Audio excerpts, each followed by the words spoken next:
Three Little Beavers by Jean Diehl, illustrated by Kathy Morrison. Once, there were three little beavers who lived with their parents in a spacious lodge on Beaver Creek. Bevan was an expert with twigs and mud. Beverly performed perfect underwater somersaults, but Beatrix's mud patches fell off the dam. Her tumbling and diving needed practice. All summer long, Beatrix did her best to gnaw trees and stash branches to store food for winter. She tried to mend the lodge and the dam. She dug a canal of sort. Something always seemed to go wrong. Meanwhile, Bevan and Beverly seemed to do everything perfectly.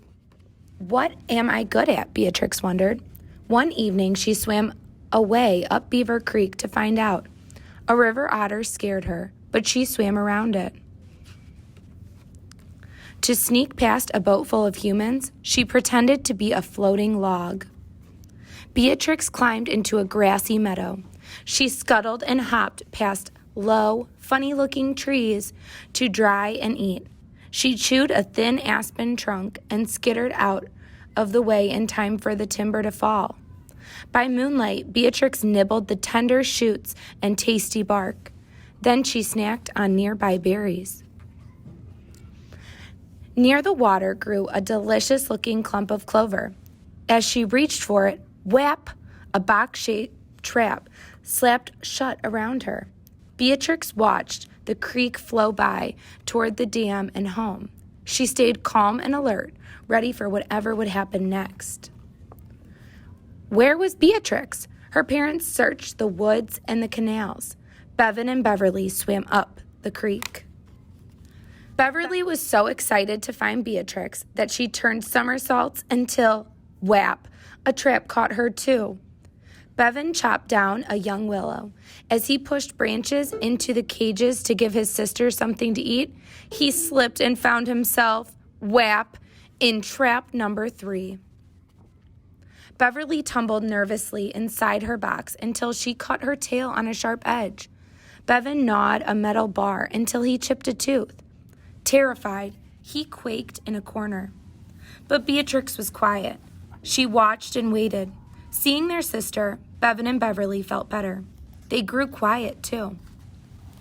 At dawn, people appeared. They lifted the 3 traps and set them facing each other on the grass. Beverly threw herself against the metal sides. Bevan huddled with fright, but Beatrix stayed curious and level-headed. So Bevan and Beverly relaxed a little too. We need to move these beavers far away to a new pond where they can't destroy our plants. But they might not do well in a new home. What's the use of moving them? More beavers will come in their place. Excuse me, I'm a guest here. I came to the inn hoping to see beavers. I have an idea. Then, hammering and sawing started. Beatrix usually slept during the day, but there was too much noise for that now. Someone shoved a branch into her cage. Bleh! Oak leaves, not what she liked to eat.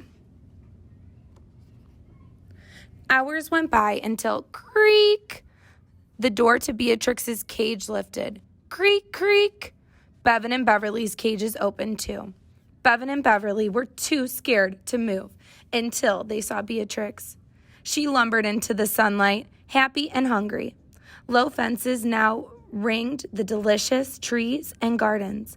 Beatrix led her brother and sister down the bank to the creek, where the 3 little beavers feasted on lily tubers and pondweeds. Until several guests from the inn approached with cameras. Beverly dove underwater with fright.